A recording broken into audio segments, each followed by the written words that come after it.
if you know a person who you suspect is a victim of gender-based violence, the most important thing is unconditional love and Mm, support. Mm. Is to say, hey, if you need me for whatever, I'm here. mm, mm, Not implying that the person is mentally retarded for being in an abusive mm, relationship. That's not, that doesn't help. Mm. And also don't be treat a person like that as if you've got mm. pity. I'll just tell him I just told you just say, so. hey, I'm your friend. Whenever you need to talk, please know that I'm here. Mm. Mm. I'm here to listen. I'm not here to judge. Hey everyone, welcome to the RLT podcast where we share some real life tools, tips, and tricks to help you not only discover but also reach your ultimate goals. Welcome back, ladies and gentlemen, to the Real Life Tips podcast, episode number 41. I'm your host, Mono. You're joined by Leon as usual. Welcome back, everyone. I hope you had a wonderful week. This is going to be one of our best episodes so far. We're finally going to break the ice, and we've invited a very special guest to our 41st episode. So, yeah, we're in our naughty 40s now, man. I think it's been a very rough ride so far. We've really enjoyed it. I think the episodes are really churning out quite nicely at this point in time. But I've never been as nervously excited as for tonight. Absolutely. This is one of our first episodes where we will have a guest speaker on tonight. And the topic that we're going to be discussing is quite a serious matter. And when I heard all the information that I didn't know about this topic, I thought it is best that we actually do this episode and get this information out there so that hopefully we can help people and also just shed some light on something that I think is quite biased, and I think it's maybe a little bit very much stereotyped depending on how you look at it. So tonight we're going to get a lot of insight on a very difficult matter. Yeah, Leon, I think it's going to be exciting tonight because it's literally, as you mentioned, the first time that we had to reach outside of the research and studies that we can come across, that we can go and hunt down and really pull in a subject matter expert on this, because it is a serious topic, but at the same time, it's also a topic that's very, very close to my heart. One of those ones that we can all share experiences. We've all encountered people in the past regarding this specific topic, which is gender-based violence, and specifically also touching a little bit more on domestic violence. So tonight we have none other than Professor Davis from the University of Johannesburg. And Professor Davis's main objective in life actually resonates and it intertwines quite nicely with what we want to achieve with this show, right? So with that being said, Professor Davis, welcome to the show. Thank you. I'm happy to be here. It's an absolute pleasure having you here, because I know that you're highly focused on gender-based violence. I know that you're involved in so many different studies. You're a lecturer. Tell us a little bit more about Professor Davis and who you are and what it is that your main focus area is on. Okay, well, let's start with the lecture parts. I am a lecturer in strategic communication, which is not quite the space where you would expect to find the topic of gender-based violence, because at the moment, it's not featuring in organizational journals, business or strategic journals. It's not even listed in corporate social responsibility indices or even corporate social investment. You won't see it on the ESG criteria. So, it's kind of, oh, that's odd that we would be addressing gender-based violence in strategic communication, but that's exactly what we need to do. In 2013, let me tell you what was my life-changing moment. My students in my third year was tasked to do a strategic conceptualization for a NGO at the time, Matla Abana, and they had to come up with campaigns for this organization to reach out to communities. And this NGO worked with child rape and secondary abuse. So at that time, I didn't have a real vast knowledge about gender-based violence. I was a strategic communication lecturer, and I was teaching my students how to develop strategy and, engage with audiences. So that was the project. So here I had 254 students, and they met the client, and the police came in, the family violence and sexual offense unit. I'll never forget that day. So they walked into this lecture venue, and here they come and they brief the students about the work, and our students are, and they listened. And then this group of students went all out, eh? They went all out. They didn't go and do, students, they leave something till the day before it's due, and then they scramble and they're going to put it, and then they kind of, not this class, eh? Yeah. They went all out. Some of them did 100 interviews, the group, and they went and they reached out to stakeholders I never even thought about. They engaged with school teachers and lawyers and NGOs and schools, and I just couldn't understand the excitement about doing a school a varsity project. I mean, I thought, what was possessing these students to be so enthused? And then came the day when they had to present their campaigns. Okay, and it was a moving moment because they wrote manifestos. They wrote. And I sat there crying for the work they've done, how they engrossed themselves. Then it came out. One after the other came forward. I was raped when I was 5. I was raped when I was 7. Oh, goodness. I was finished. Finished. And on that day, I decided I am becoming a gender-based violence activist. Wow, that is an excellent story. And since then, in terms of the sustainability, the way that the field of strategic communication has evolved, gender-based violence is part of the global sustainability objectives, even if it's slightly hidden. If you look at Global Sustainability Objective 5, which is about equality, then within that, it refers to the elimination of everything that prohibits or perpetuates inequality, which is, of course, gender-based violence. Now, to give you a little, so that was the background. So, anyway, the students did the project. One of the groups won the Amasa Gold Ignite Award.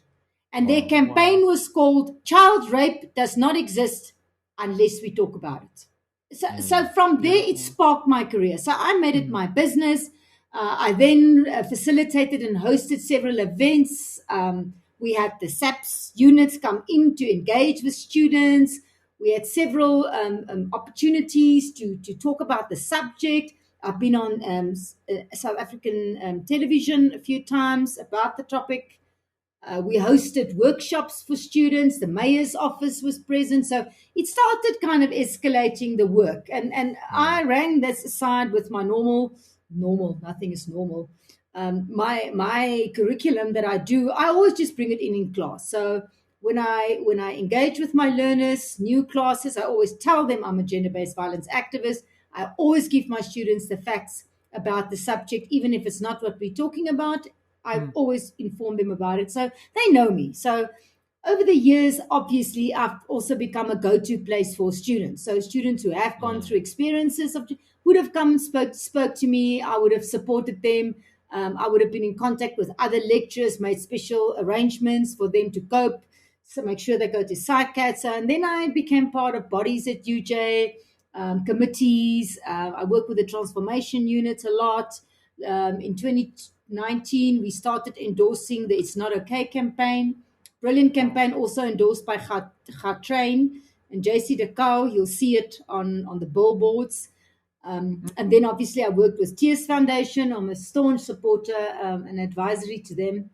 So you're actively involved in each and every aspect, and you basically this is quite interesting, Professor Davis, because I mean you're a teacher. Well, I mean teachers downplaying what you're doing as a profession, but effectively you teach others, and you really took that opportunity, and it's almost like the stars aligned, and somehow your passion found you. Am I correct in saying that? Absolutely, it's because like you didn't prepare yourself for this, and all of a sudden, you were presented with this opportunity, and you instantly you just felt it, and you felt drawn to it. I'm absolutely passionate about it, and that is what my students know, because I'm not just their lecturer. I mean, if I show you the letters they write me or my evaluations they do, they all refer to me as their campus mother, and I am old enough, by the way, to be their mother.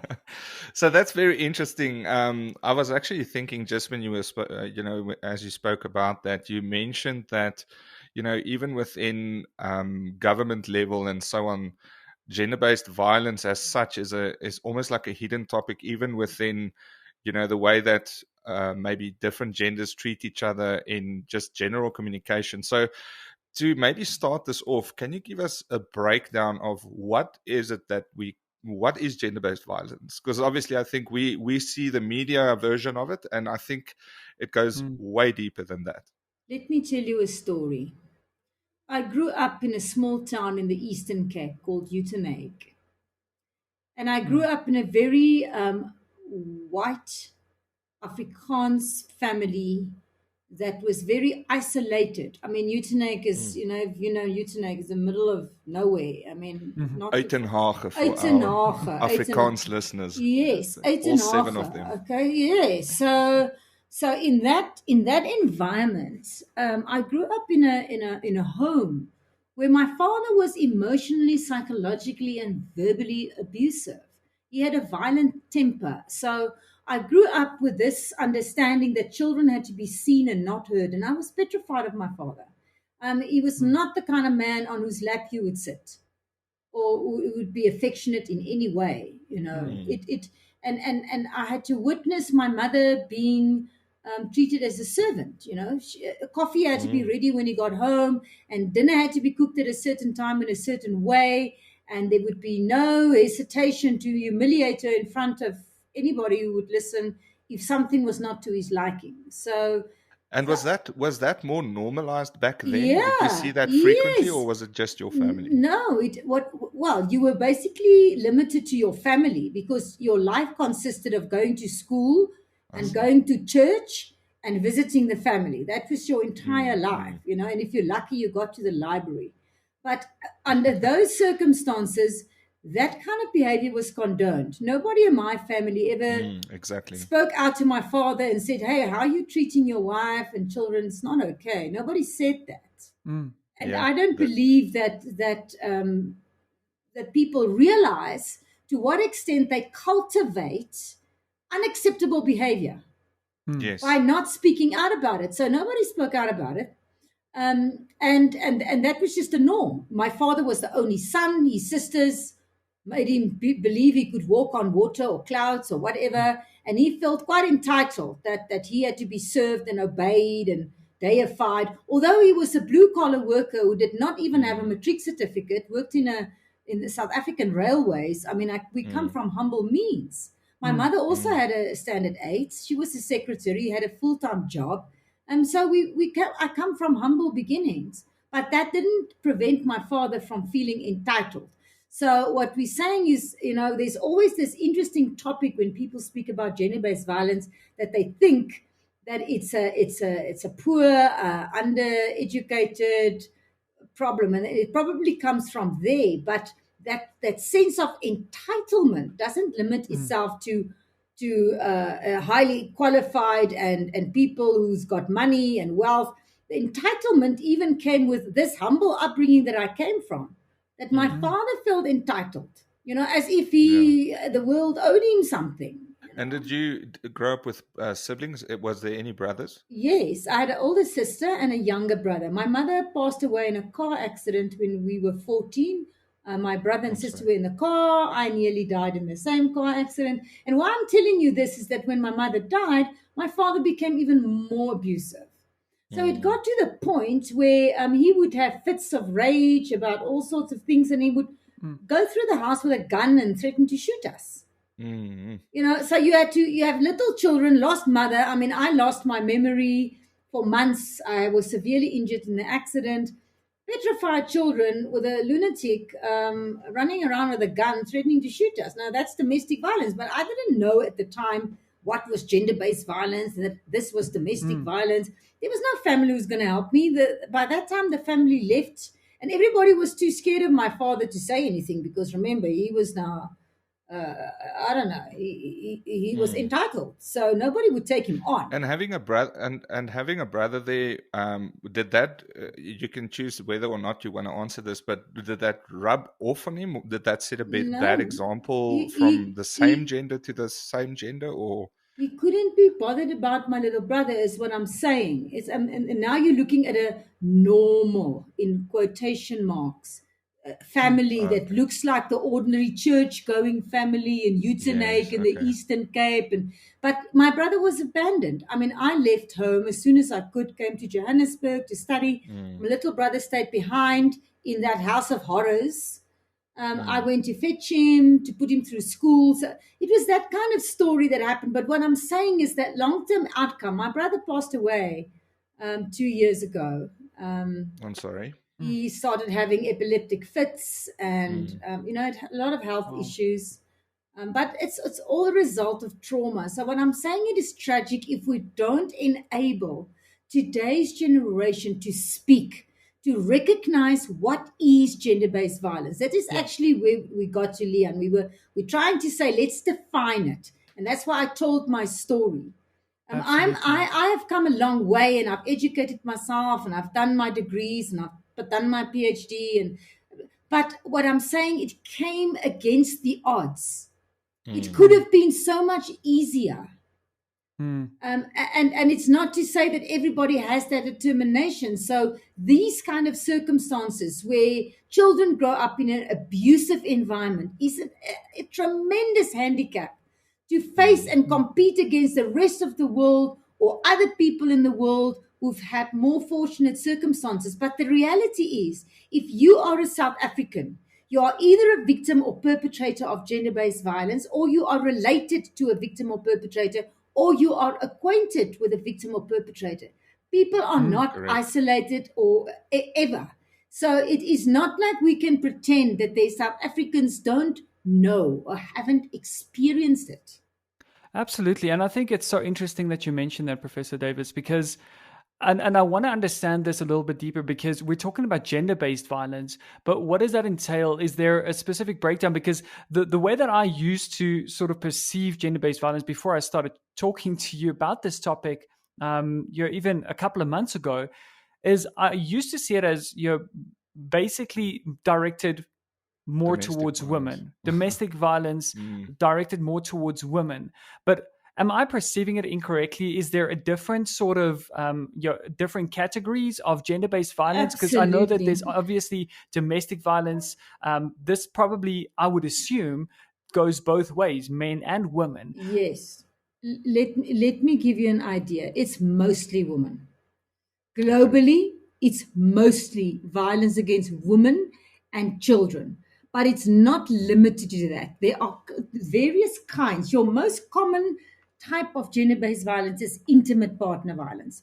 That is the intimate relationship between partners, which we know these days with gender diversity, we don't always have cisgender, cis male and cis female. I mean, we've got a whole range of gender identities, but typically we're thinking of intimate partners typically being male and female. In a relationship. These days it can be male, female. Transgender, we accommodate that, but it's in an intimate relationship is where the violence happens. There are incidences that I know of where men are being abused as well. So it does occur. So it's usually the matriarch in the relationship would be the abuser. I know we're generalizing now, but it would be where the dominant figure, so to say. Because that's exactly what you just mentioned, I think, and that's probably what you're getting at, Leon, is because when you told your story, Professor, you spoke a lot about entitlement and how your father was this entitled being. Does that sort of hold true in other relationships? The dominant one is typically the one who is then, or the entitled one is typically, the perpetrator. It's typically you're also dealing with an ideology of patriarchy, okay, which streams from various sources. One of them, for example, being religion. Oh yes, where people abuse content to say you must honor and obey, that women are subordinate, while patriarchy was created as a good thing, like in the man taking care of his family, that it's been twisted to say the man will demand servitude and obedience and rights. I always say, the concept of entitlement where men assume that sex is a human right. Sex is not a human right. Who you want to have sex with is a human right. True. But sex itself is not a human right. Absolutely. So men have that thing that women are, they call it conjugal rights, where they feel that's entitled. So because you now got a wedding ring on, it means that you must just be consenting to sex whenever it's in demand. Yeah, I think doesn't that date back to our primitive years when men were sort of seen as the hunters, and the women were seen as the gatherers and the servants in to some extent. Isn't that sort of something that we didn't outgrow with evolution, and a lot of those traces we can still find in today's society? Do you think that that's sort of Absolutely. Let me tell you something else that's shocking. People think we live in a civilized society, right? To this day, today, you can go online and look for it on Human Rights Watch. There are 39,000 little girls, younger than 18, average age 14, being legally married off on a daily basis. wow? Legally. Dowries paid. They call it in the name That's of their scary. religion. Child marriage. Just Google it. Child marriage. You'll fall over. That is legal. Wow. I mean, we don't have so much of that in South Africa. I mean, the phenomenon is called ukutwala, but that is not as common. It's more. And do you think those kind of almost isolated cases, even though that's an alarming figure, you can hardly call it isolated, but it is probably quite isolated, taken in consideration to the whole world. Is that very much a local, almost like a young age brainwashing that's happened there from a religious point of view, the way that things No, just it's are? upbringing. Those things, the child marriages happen usually in very poor countries where they pay dowries. So it's normally, middle-aged older men who buy the child brides. Wow. It's So terrible. it's, well, I say don't call it buy, they say call it dowry, but I mean, it's what it is. And that's quite fascinating, Professor, because and I'm glad that you're touching on some statistics here, because I'm really interested at seeing or just hearing some more statistics from you in terms of specifically switching over to maybe domestic violence, because this is something that, again, I think is close to my heart. I feel that a lot of people that I've come into close contact with in the past have been in situations where they've been in abusive relationships and they don't necessarily know what to do in that regard. Now, is there, and I'm going to divide this question maybe up into two different parts. On average, what does that statistics look like? And is there some sort of misconception around this, and how frequent this actually does occur in general prior to the pandemic? And then the second part of my question is perhaps, did we see a change or a spike in those numbers during the pandemic? Did the pandemic play a massive role in that? Okay, let me tell you, the average statistics is 1 out of 3 women. Okay, look, the Wow. focus, we know men in the picture, and we'll get to that just now. But typically, it's still violence against women and children, as we said. So your average number is 1 out of 3 women experience some kind of gender-based violence in their lifetime.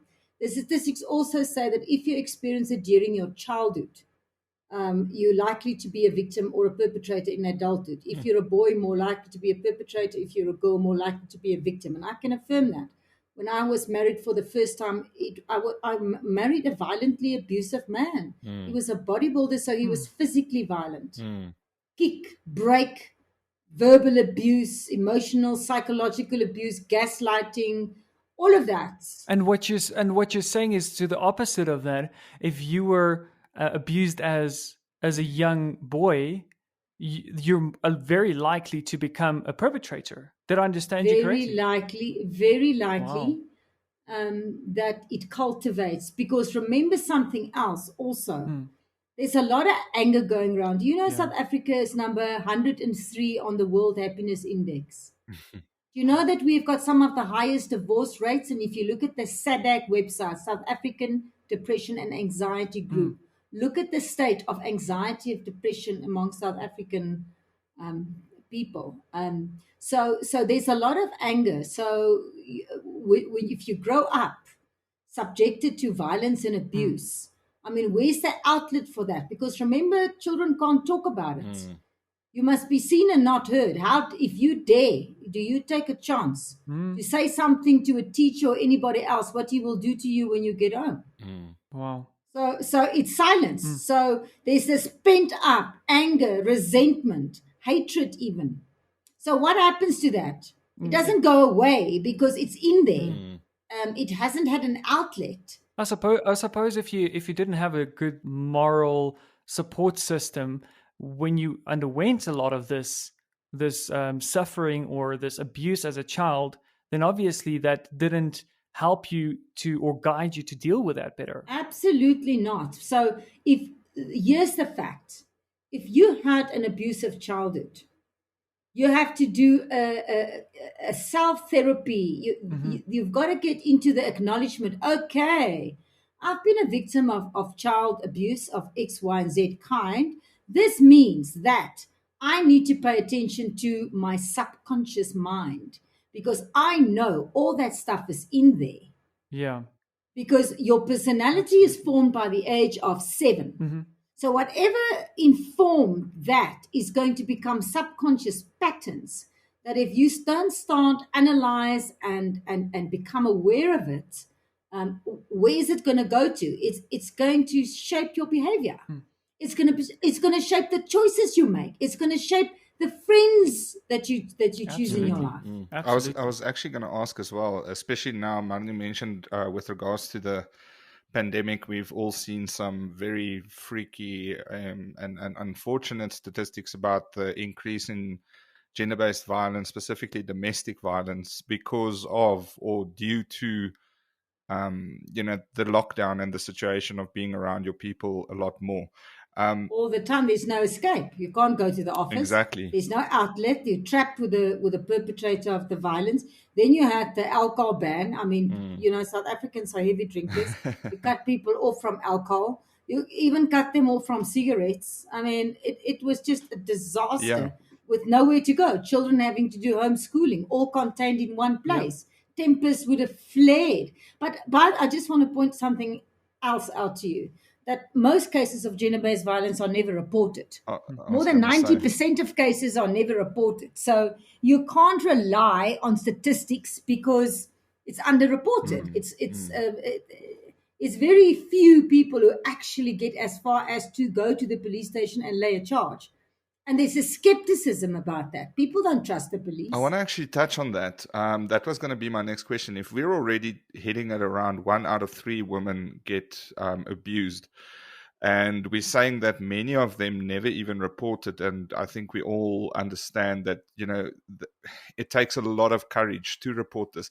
Why is it that so little of this gets reported? Is it because they feel ridiculed? Or is it the way that the police handles it? It's all of the above. It's complicated. Firstly, it is an issue to get cases reported at the police. We know that we're under-resourced, number one. Okay. Number two, if there are children involved, and it depends on what the situation is, it's the higher up the hierarchy, the more difficult to report.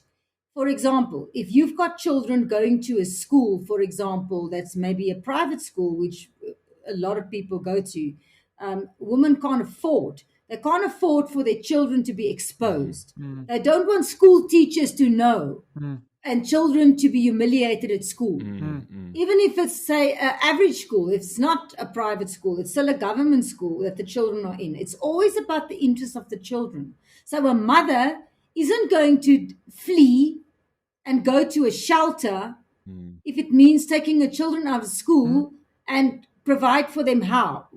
What is the solution there? So I think my question would then also be, if a lady would like to report a case of domestic violence against her significant other, what does she stand to gain? Does it mean that they will immediately come in and remove her from the situation? No. Or because if there's not much to gain, then I also understand that, most women would probably just try and get out of it quietly with help of hopefully family or something instead of. Correct. So that's also why it's probably underreported, because Correct. There's not that much to gain from reporting it. Correct. You've got to go through the process. The same issue if you're going to report child rape. Oh, okay. That child goes home to the same home as the perpetrator. So is that something that, like, obviously that's the process at the moment, but do you know if this is something that we're addressing in South Africa specifically? Are we working on improving that process? Are there plans for improving it? Yes, there is a national strategic plan. There are 6 pillars. I'm a member of Pillar 6, which deals with research and innovation. There is a long-term plan going forward to address all of these issues, but it's going to take time. But in the meantime, I think what is most important is to start at the less extreme side, where we know we end up in femicide. We know we end up with child abuse and all of these things. Let's start looking at being aware in the present moment. Where are you at in your own life and your relationship, that we can get into a preventative state where we can say, let's educate your listeners to say, how do I recognize if I am in an abusive relationship? See the signs and even see it in yourself. Have you got a violent temper? So are there some signs that you can share with us? And I know you just touched on having a violent temper, but what do we look out for? I was just going to say, what are those immediate telltales? It's unavoidable that if you have been exposed to violence in your childhood, that you experience trauma. Trauma leads to addiction. So that can mean cigarettes, it can mean alcohol, it can mean drugs. Now, apparently, weed's legal, so that's not so bad. It can be heavier drugs, it can be food, it can be work. The concept is addiction. So people are typically more prone to say anxiety. The experience is anxiety, and then whatever it takes to relieve the anxiety then becomes what you're addicted to. Like I say, think, for example, I don't know if any of you have smoked. Oh, yeah, both. If you're a smoker, you crave that cigarette, okay, because that relieves the craving. So be aware that trauma creates addiction, and be aware that you are susceptible to that, and that you are also maybe susceptible to enter into abusive relations again, because that's what you know. That's what you're familiar with. And if you're in that situation, or if you are the person with a violent tendencies and throwing and slamming doors and banging things, no, okay, that's not actually okay. I've got a problem. I've got to address this because that leads me into my next part of the question, which you're addressing now. Is for the victims, the telltale signs, anxiety and perhaps leading to addiction. But from a perpetrator side, how do we know? Because I know, Leon, when we chatted about bringing this topic to light, this is something that you also mentioned you're quite intrigued with. Yeah, so I was quite interested to know, Professor, again, I'm going to bang a bit on this whole pandemic thing, because I've heard of a few guys in, I would call them friends, that would say that they've never ever felt as aggravated as they've been since the lockdown, and that sometimes they literally are pulling on their last bits of energy not to get physical, not necessarily even towards a person, just getting physical to the point of aggression manifesting into actual action.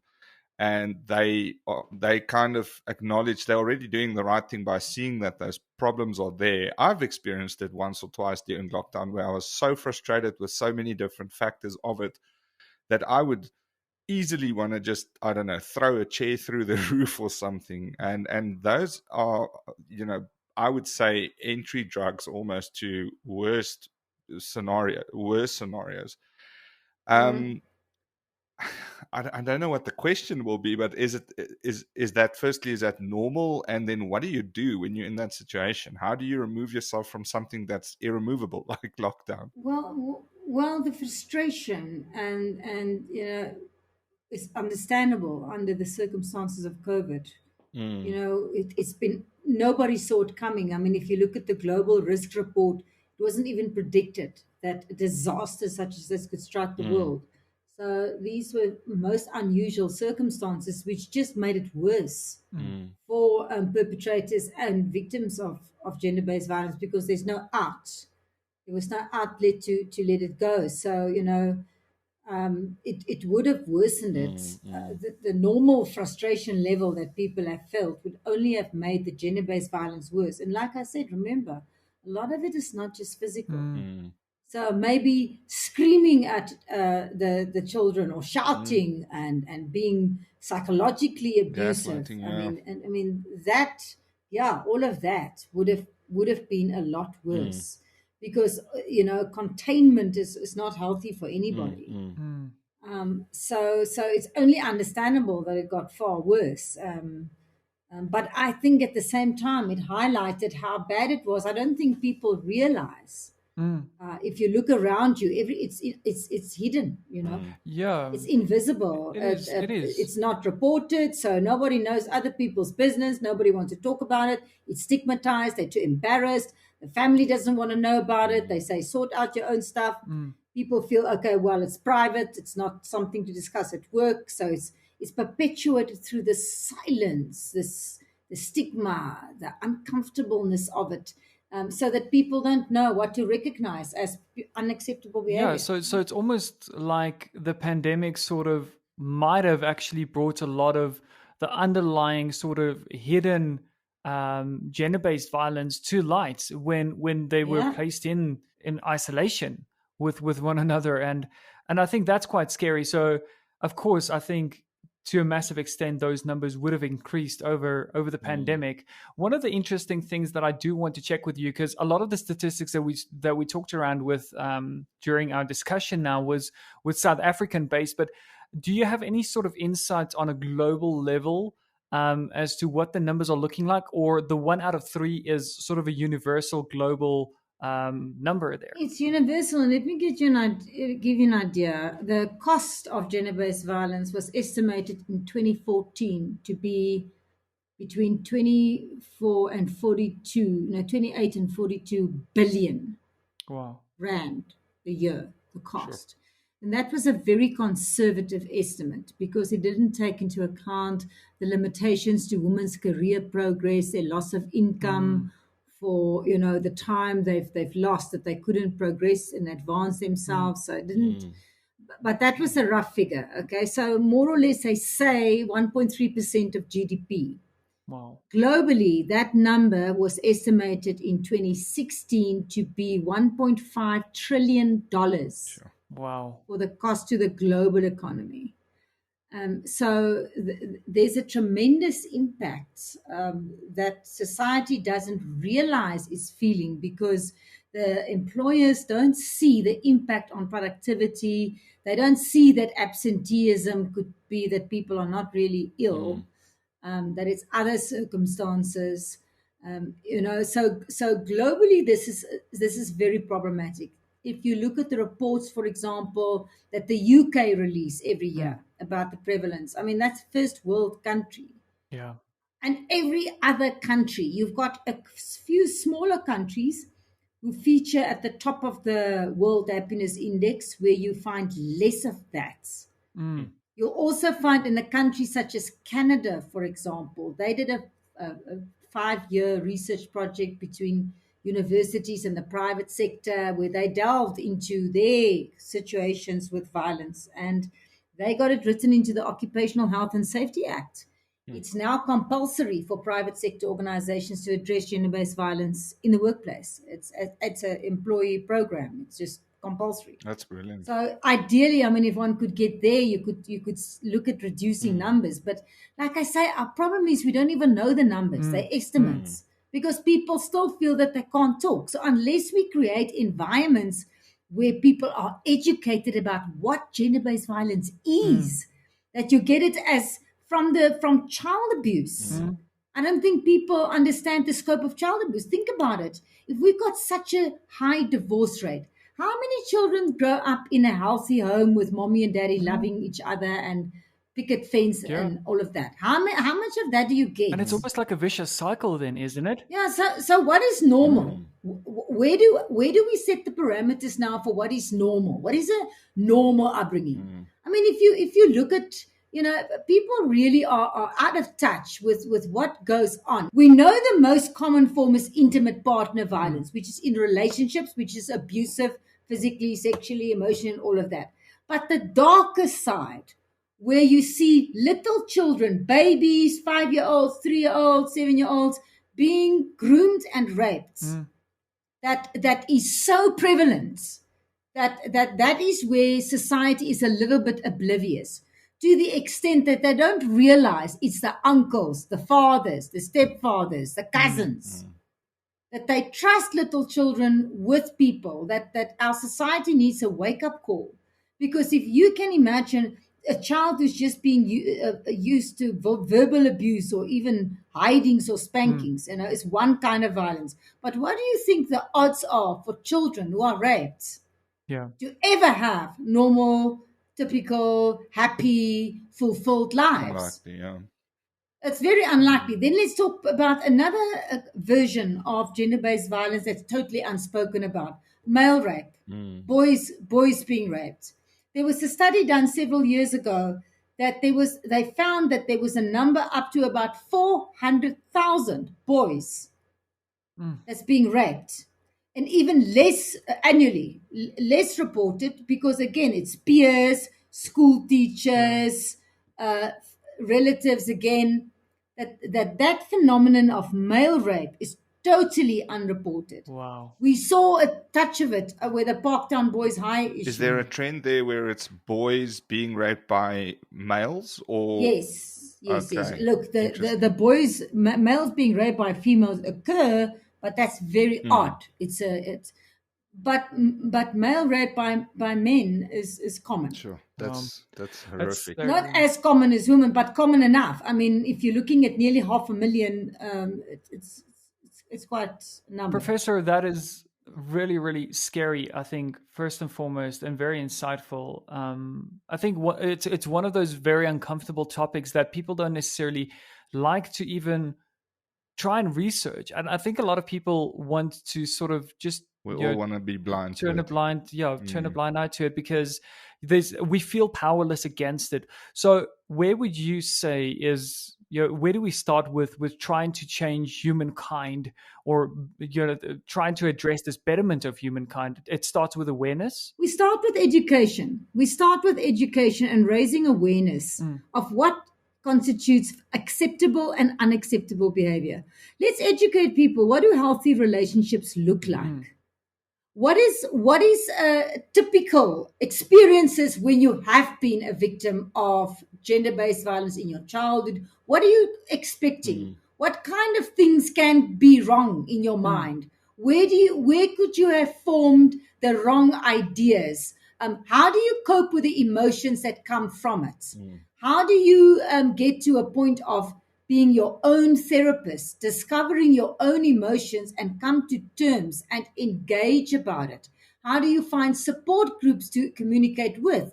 That would be a good space to say, okay, well, we're so technologically advanced. We've got all of these social media platforms. There are support groups where you can join online. You can be as anonymous as you want, but the idea is to say, okay, well, if I've been damaged, I'm likely to do damage, because that is what my brain knows. And how do you think we're going to deliver that sort of awareness or that education? Are we starting at the workplaces? Are we starting in schools? I know that you're busy with a study as well, and we'll touch a little bit more on that in the tips section or the tools section.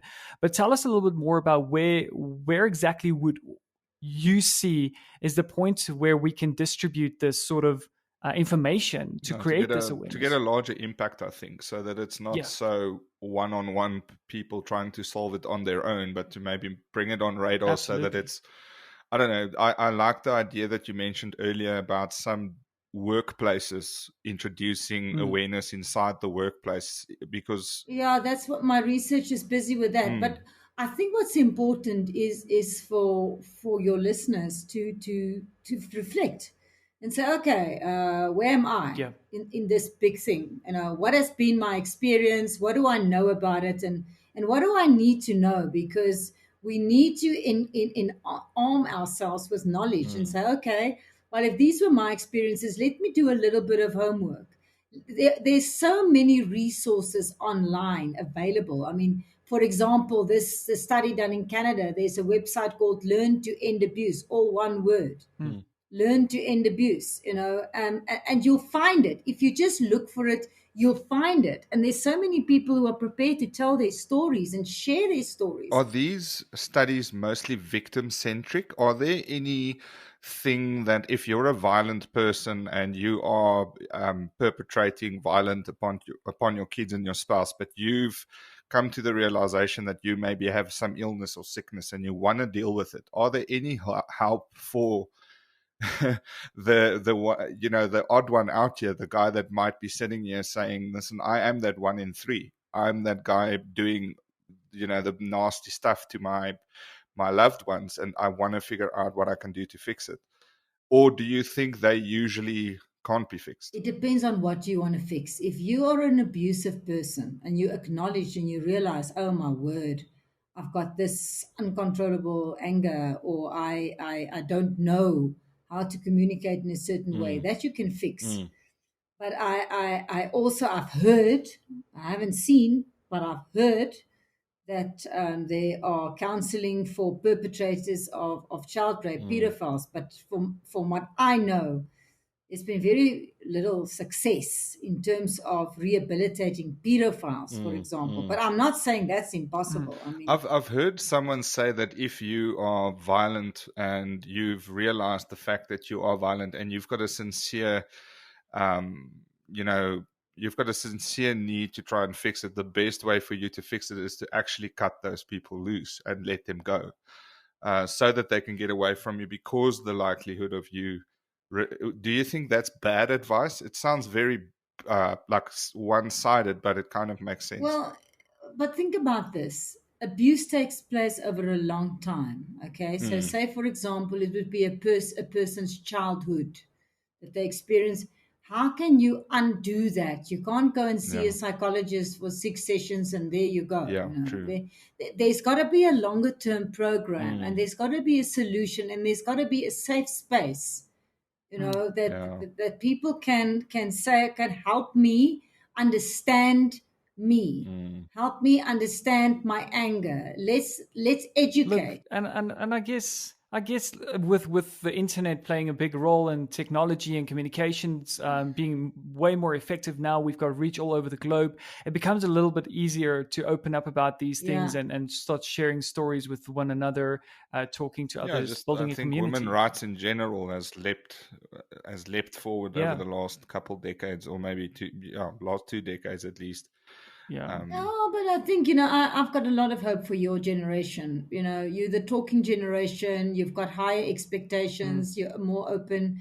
I mean, even if there's been damage and trauma during childhood, I think you've got the opportunity to speak out about it much sooner. Yes. And to say, hey, okay, this has happened in my childhood. Oh, hell. So it's likely that I'm going to have to deal with X, Y, and Z. Let me anticipate that. Yes. Let me not wait until my subconscious mind takes over and goes backwards. Let me reverse that while I'm conscious that I can do it, and say, okay, let me engage. Let me join a group of people where we are talking about these topics. Go online. You can join groups overseas. You can participate in conversations. You can say, okay, so what is an action plan? Where's my checklist? When do I know I'm moving into a dangerous emotional state? What are my warning signs for myself? If I get there, what do I do?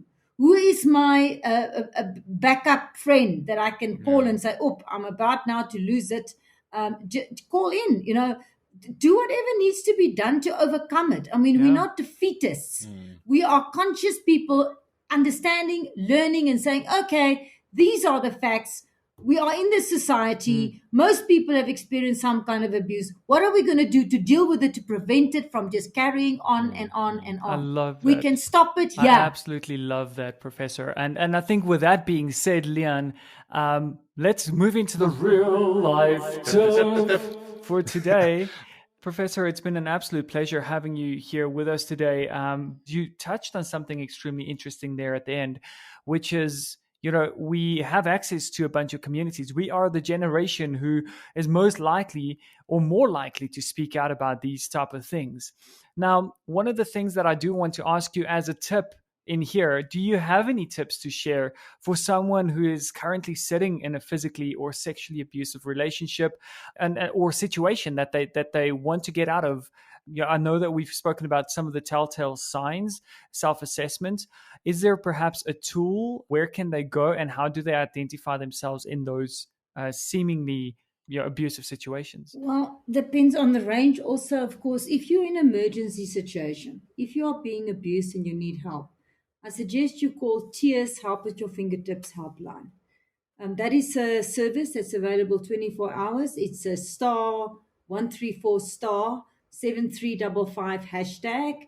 That will give you an indication of where's your nearest police station or medical facility. That's awesome. You can also choose whether you want somebody to call you back the next day if you are in a threatening situation. So that's for emergency.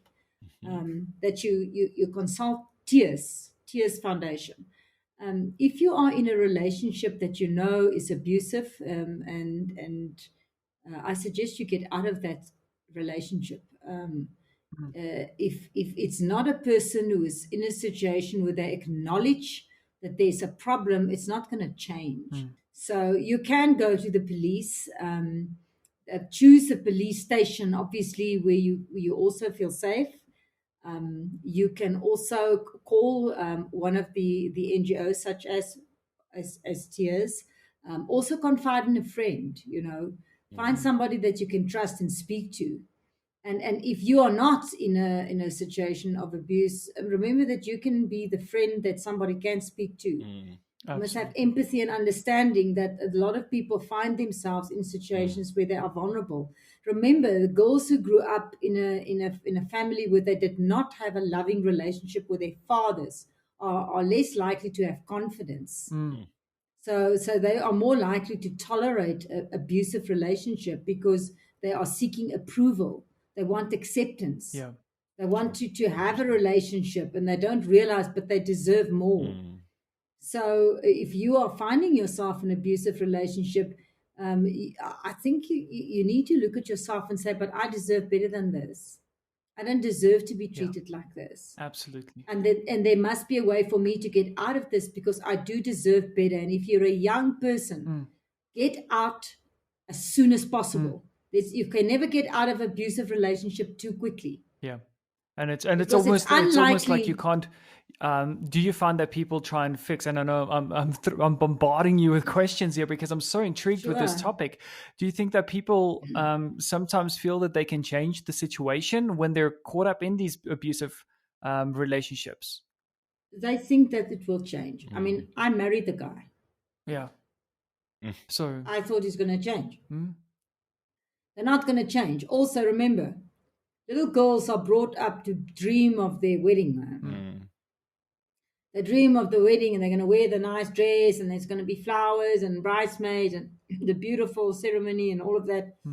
But that's not what you're getting. You're getting a marriage. Yeah.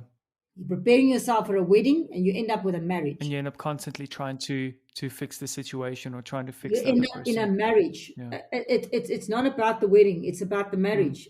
So young people should not try and get married and settle down and, absolutely play a house. It's not it's not what it's all about. And looking past, you've got to think about, is this a life partner? Yeah. Is this a healthy relationship? Because if it's not a healthy relationship now, it's not going to become one without therapy. And that's not if both parties don't commit to therapy. Absolutely love and if that. That's really your soulmate, then you're going to do it. But if you've got problems now and you're not both going to therapy, leave. Yeah, absolutely 100%. Absolutely love that. Leon, anything from your side, perhaps? Yeah, I was going to ask. I've got a question with regards to if you are a friend of someone that you suspect are getting abused by his or her spouse.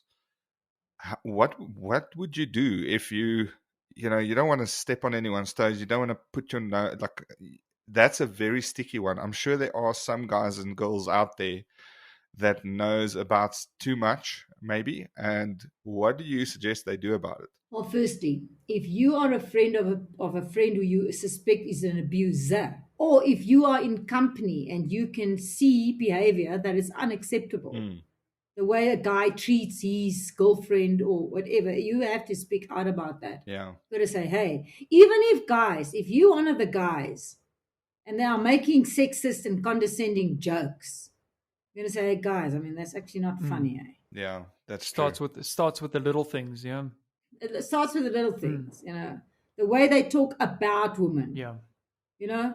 When Very they look true. girls up and down and they wolf whistle and they call them bints or Bennets and Bennets. Betties and I gotta start changing and say, "Ooh, that's not so okay." I mean, it's like you kind of have to nip it in the bud and say that you gotta nip it in the bud. Let's figure this out and let's stop this and let's sort of you practice this as a habit so that it becomes part of our characters or our characteristics, and then we can impart that on others and involve those closest in our closest social circles. And I think if every single person in their own right and their own social circle, close social circle, even family circles, start looking inward as opposed to looking outward, and addressing those little things that you might have picked up from friends and family members in the past and in your younger years, and addressing those things, looking inward first and foremost to change yourself, to fix yourself, even though you're not an abuser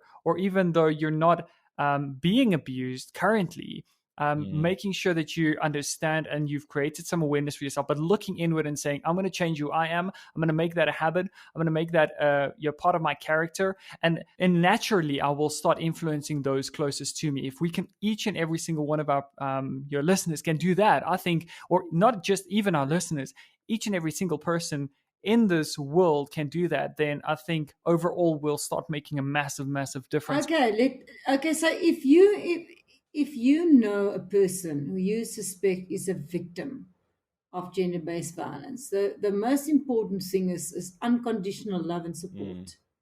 Is to say, hey, if you need me for whatever, I'm here. Not implying that the person is mentally retarded for being in an abusive relationship. That doesn't help. And also don't treat a person like that as if you've got pity. Just say, hey, I'm your friend. Yeah. I'm your friend. Whenever you need to talk, please know that I'm here. I'm here to listen. I'm not here to judge. I'm here to listen. That's good advice. So judgment doesn't work in a situation like that. You rather alienate people by judging, because you need to understand where that person is coming from. A person who tolerates abuse has often got self-esteem issues. They feel they deserve the way they're being treated. Yeah. They don't feel that they're entitled to more. So it's a much deeper issue than the abuse itself. It's that person's self-worth. So the best thing you can do is build a person's self-worth, not tackle it, to break it down further. That actually makes sense. If you build that person's self-worth up from where the bottom of, the lowest of lows that it is, that person might find the courage, him or herself, to then get the strength to get out, and they'll know that you'll be there for them. Correct. I also suggest that when we have the topic that comes up, bring it up in your social circles. Talk about this. Say, you know what? I read this. This is what's happening in South Africa. These were the statistics released. There's a current study. I'm doing the study in the private sector. I'm engaging with CEOs of some of the leading companies in South Africa about how they perceive this national strategic plan. What are their awareness of gender-based violence? What do they think their employees need and want and expect? And how will they implement it in their strategy going forward? And then there's also an employee perception study. There's a survey that I've created, the survey, and it's an instrument that's out there at the moment. It's on my LinkedIn page. It's a Survey Monkey instrument. It takes less than 10 minutes to complete. It's no personal information. It's anonymous. It asks the knowledge and thoughts of employees in South Africa. And I really need as many South Africans to complete it as possible, that we can prepare a comprehensive report about what do South Africans know and what do they expect, that we can start somewhere and fix things. It's time for us to say we are here to fix things now. We know we come from generations and we eat 4 times the world average, and there's all these bad things about South Africans, but let's fix it now. But it's good. It's good. We need That's to awesome. we need to get passionate about this, and I totally agree with you, because it's gone on for so long. Make it a dinner table topic. Make sure. Make it a dinner table topic. Let's talk about it. Let's say, how are we going to fix this? How are we going to change minds? How are we going to change stereotypes? Absolutely. We can, because we can. We actually can, because it's all up to us. Yes. We make of our lives what we want. We don't have to listen to what other people say that we should think or we should behave. We don't have to tolerate And I abuse. think for some of us as young parents, I think the most important thing for us is to obviously set examples for our kids. So apart from doing some bad things just ourselves, be real, eh? we also just be real. Say, oops, watch yourself. If you find that you behave in a way that you think, oops, go back. Say, oh, I don't think that was so great, eh? Let me try again. Yeah, I've actually done that where I'll sit the kids down and I'll tell them that wasn't nice from daddy and I apologize. Just so that they don't get into that groove. It's like the frog in the pot, with the water that we always talk about. If you make them slowly but surely used to that's the norm, then that's going to be the norm for them. But if you can immediately just nip it in the bud and fix every issue as and when they arise, then it won't snowball into one massive, I don't want to say screwed up kid, but for lack of a better word, another perpetrator one day that's going to be abusive. I would just advise openness. Yeah, that's true. Open communication, especially in your family. In your family, just be real, let's just treat our children. This is acceptable. This is unacceptable. Okay, I'm not a perfect person. I do this, but let's try harder. Just be conscious of the impact. I mean, educate young parents. If considering that few people grow up in healthy family environments with happily married parents and all of that, say, okay, well, we don't know because we haven't been led by a good example. So let's find information. Read up on the influence of domestic violence on children. There's a whole list of stats. The impact on their ability to concentrate, their ability to learn, their ability to establish relationships, their ability to excel physically. Just look at the impact for messing it up. No, Professor, I totally agree with you on that, because it all starts with awareness. Once we understand that there is a problem to address, and once we understand what to look out for, we'll start seeing those signs in those closest to us. We'll start seeing those signs in our own lives, in the relationships that we enter on an ongoing basis. And maybe we'll start reevaluating the relationships that we're currently in. So absolutely so insightful. Really, really enjoyed having you on the episode, Professor Davis. We'll definitely bring you back for a ton of follow-up questions. I definitely am not done talking to you. I'm sure Leon hasn't either. No. I think what we need to talk about next is the concept of well-being. That there's a journey to recover from abuse. Absolutely. And how do we get? There are certain steps that we can take. And I know because I've done it for myself personally, because I had to recover from my childhood. And it took me a very long time. And I think that I can help a lot of young people out there. That doesn't have to take them a long time. Let's do this fast track and get to well-being and recovery sooner rather than later. Then leave it and not attend to it and then have to deal with it in a midlife crisis somewhere. Let's do it now. Let's get it out of the way. Let's get to recovery. Let's heal. I love that. Let's say this is the reality. Let's fix it. Let's make the world a better place because we can. That is beautiful. That is beautiful. I think that's a great idea. We'll definitely bring you back for a follow-up session and we'll touch on that because it is important. I think if we had to quickly just summarize some of the key facts that you've just mentioned in our tip section here, you mentioned the Tears Foundation. In case of an emergency, if someone is sitting in an emergency situation, there is a number that they can dial. This is, of course, in South Africa specifically, If you can just repeat that number for us once again. It's star 134 star 7355 hash. There you guys have it. So we'll definitely be able to link that for you guys in the show notes so you can refer back to that. Again, if you're in a situation that is seemingly escalating day by day, week after week, month after month, and you feel that your life is threatened, go to the police station, visit a police station that is safest, that you feel you're safe with visiting. Speak to a friend.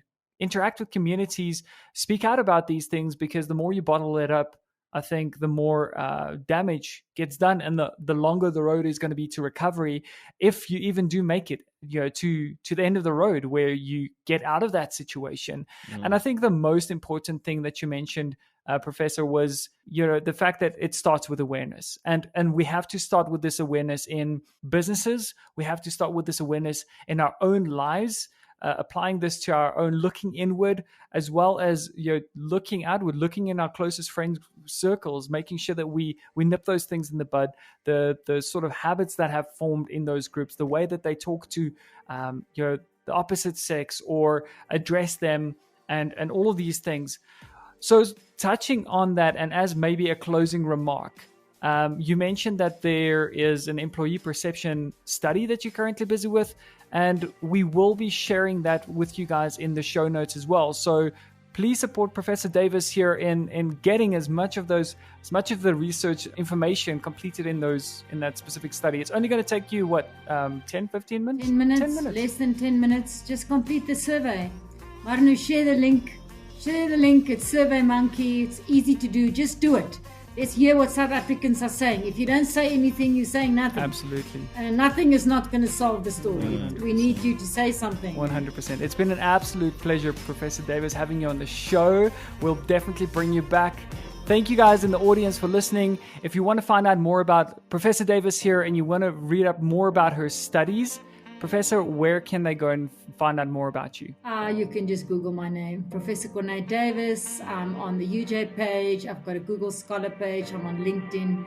I'm pretty easy to find. Absolutely. So there you guys have it.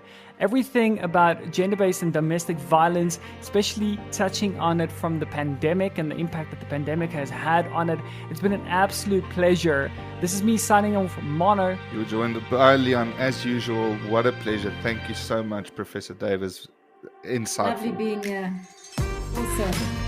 Let's do this again. Yes, 100%. Stay safe out there, guys. Bye. Bye.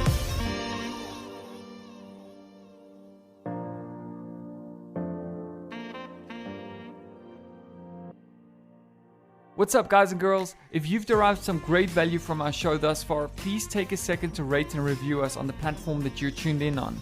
This will really help us to grow the show and reach more and more people, to spread the positivity and change more and more lives. So it will literally just take you a second to rate and review us, and who knows, perhaps you could directly be responsible for changing someone's life today. We look forward to seeing you guys in the next one. Until then, cheers.